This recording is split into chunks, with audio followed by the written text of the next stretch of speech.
What's going on, guys? Andrew Piluk Hockey here, back again with another video, another day, another discussion about some trade rumors, about some interest in certain players, and you guys can see the names, Taylor Hall and Tyler Bertuzzi. In my opinion, two completely different situations, but I will say, almost a month ago, I predicted that the Leafs could be interested in Tyler Bertuzzi, a full-on prediction. I'm not saying, listen, I have no sources, I have no inside scoop, but I just had a little bit of a feeling that that might be a decent fit for them. So we'll get into that. And Taylor Hall, I mean, listen, we'll talk about it, but kind of unlikely for what the Leafs are trying to do this offseason. But if you are new to this channel, I'd really appreciate it if you like this video and subscribe.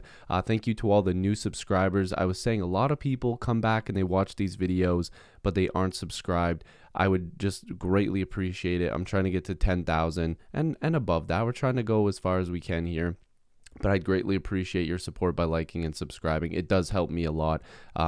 Yeah, so let's get right into this video. So basically, there was a lot of chatter on Twitter, and I was like, okay, is this just Twitter discussions about Hall again? Is this just, a little bit of chatter? And then I seen Bertuzzi's name out there, and I was pretty interested, but let's get to the Hall stuff real quick.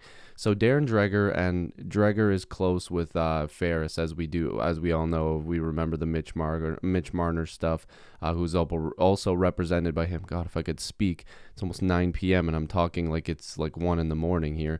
Apparently the Boston Bruins want to re-sign Taylor Hall. Now, it was widely reported that Taylor Hall was also interested in staying in Boston, but maybe their numbers aren't as close as we think. Again, this is something that we're going to have to look closer at as the days go on. But basically, apparently the Toronto Maple Leafs are one of the teams that are interested in the 29-year-old winger. Now, I will say this, and as much as if there's people here that don't like the Toronto Maple Leafs or, whatever, Leaf fans, we all know this, we all need to hear this. Any single time that there's a big name free agent or a big name player that might want to get a little bit more talk in the media, a little bit more talk when it comes to teams interested, all you have to do is talk about the Toronto Maple Leafs. Instantly, every single Twitter account, every single news outlet, every single YouTuber, anybody is going to talk about it. So, in my opinion, we will look at the Taylor Hall stuff and have a brief conversation on it, but to me, it doesn't seem like this makes any sense. It just kind of looks like smoke and mirrors. There's nothing to this. So, any team would be interested in Taylor Hall, but the quote that everybody's talking about is saying that there's outside interest as well other than Boston, including the Toronto Maple Leafs, which may surprise some. Toronto has interest, I'm sure, if they can't get Hyman signed or what happens with Freddie Anderson. Listen, the Leafs weren't in on Taylor Hall at the deadline. Apparently, they weren't interested. I wouldn't see why they would be interested now, especially since Taylor Hall's getting $6+ million, regardless of if people want to hear that or not. He's going to get big money, and if he wants to stay in Boston, he might get a little bit less because Boston might come in and say, you want to be here? This is the money we're going to give you, and if not, we might come up a little bit, but it's not going to be in the market value. We're probably going to be coming a little bit under that. So, I mean, regardless of if Hyman signed or Freddie Anderson, if Freddie Anderson was not going to re-sign regardless of this Taylor Hall stuff, same thing with Hyman. None of this stuff has any connection. The Leafs were already probably losing Hyman and Freddie Anderson. To me, again, I have no inside sources. I'm not in the loop when it comes to like behind the scenes. But let me just tell you something. If the Leafs signed Taylor Hall, I would be insanely surprised. There's absolutely no chance of this happening, in my opinion. Again, we'll take a look at Taylor Hall's cap friendly here. Obviously, he's 29. He'll be turning 30. I mean, he's probably going to get apparently he's open to a 3 or 4 year deal. Boston would probably be all over that. I'm sure a lot of teams would be all over that. But this last $8 million cap hit, he's not going to be getting that. But I can see him back in the $6 million range with his previous contracts that he had with the Edmonton Oilers. Now, looking at his numbers here, of course, in Buffalo, 19 points in 37 games played. Not very good. That team was awful. But when he goes to Boston, 14 points in 16 games played. scores 8 goals. He had some pretty nice goals over there in Boston if you watched any of those games. 27 points and 35 with Arizona when he was sent over there, 25 and 30 with the Devils. Like, he's had some big years. I mean, the 17-18 season was insane. That 13-14 season was insane. So if you pair him with the right people, which we all thought Eichel would have been that guy for him, but that didn't really work out. They didn't play together too much as the time went on. But he's a good hockey player. And the Toronto Maple Leafs, just like any other team, should at least make that call, because you never know what that call could be like. You could call a player and they could be like, yeah, you know what? This guy, like, his only option is really Toronto. We kind of want to be here, so we'll come over here for this much money. It's happened before, not just with Toronto, with any team. If players want to get closer to home, they request a trade to that place. If they want to retire somewhere, they come over for less money. It happens all the time. With a guy like Taylor Hall, I can't imagine that he would want to do that. He's already lost money. That $8 million contract is not going to be coming unless some team really sees something that the rest of us don't see. He's a great hockey player, but that big 7 or 8 year deal for $8 million is gone. It's not happening. No team is going to sign him to that much money. So if he wants a short-term 3 or 4 year deal and then on his next contract get kind of similar money, hopefully, this is what he's going to have to do. He should have signed a longer-term contract the year previous, in my opinion. But this is the move he wanted to make. And, I mean, I guess the Leafs are interested. But to me, I just don't see it. Now, the other thing that we need to mention here, and this is the big one that I wanted to mention, and that's Tyler Bertuzzi. And it's funny that I'm saying the big one over Taylor Hall, because I think that this one just makes more sense for the Leafs, and I think that it actually could happen potentially. I took a lot of heat about a month ago, which for some reason the comments on that video were insane. People were saying I was calling out Nylander when he's literally my favorite player on the team. I don't even remember what I said. Apparently, I said he was overpaid, even though I think he has the best contract on the Leafs right now, besides Austin Matthews. Listen, guys, he scores a lot of goals. He does what he's supposed to, except for in the playoffs, as we've seen. But I don't understand my comment section sometimes. I don't think people watch the full videos. But I said Tyler Bertuzzi was an option. And people are like, well, why would Detroit want to do this? Blah, blah, blah. There's two sides to this. First of all, Tyler Bertuzzi is young. He's only 26. He already turned 26. He's a good hockey player. Detroit would love him as a part of their rebuild, right? But why not? Why would he be a little available? Because we heard at the deadline that he was available, but he was injured. This guy just had back surgery. He's 26 and he had back surgery. So is Tyler Bertuzzi a part of Detroit's long-term plans? Or do they see something wrong there?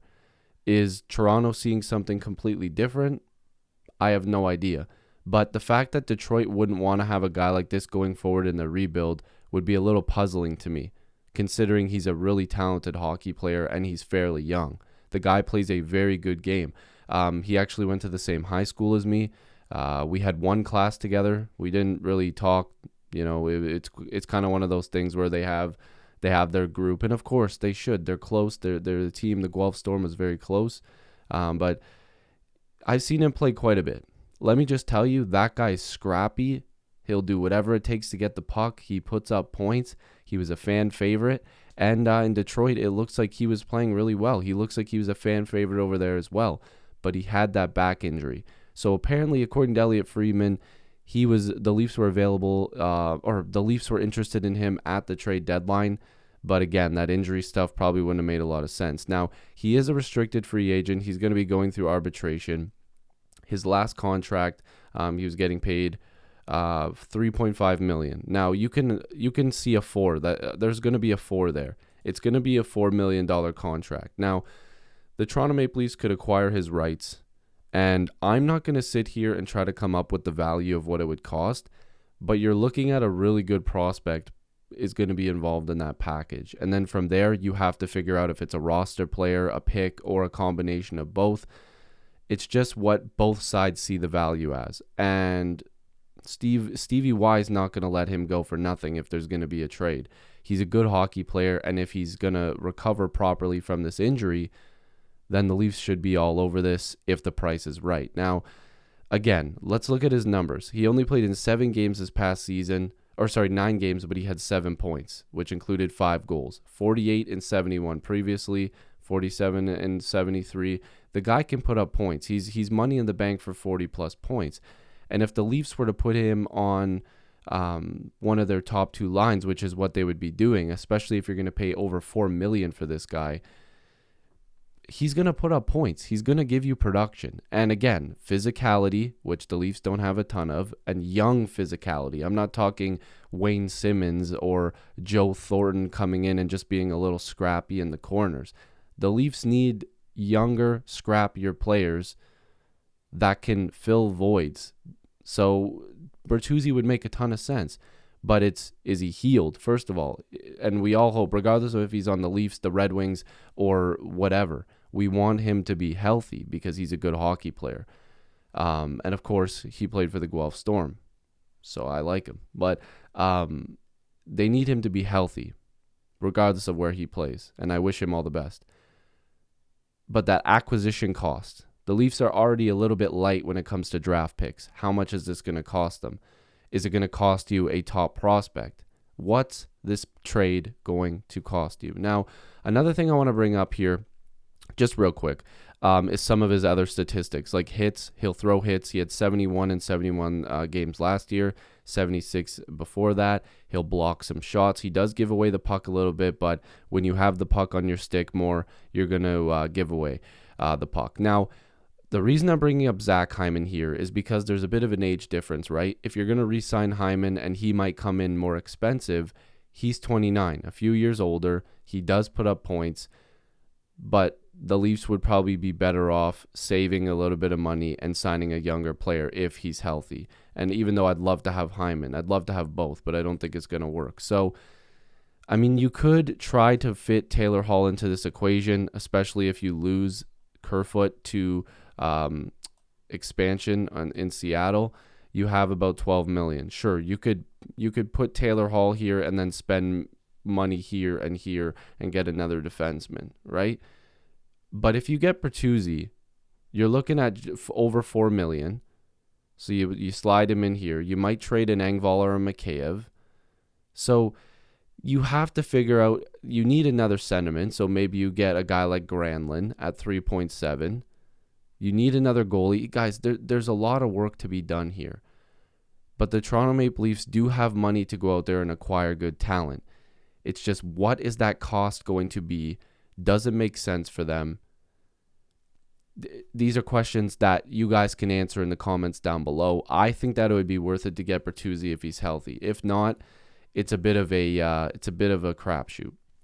You have to find guys that are going to play a different way. They're going to bring something different to the table.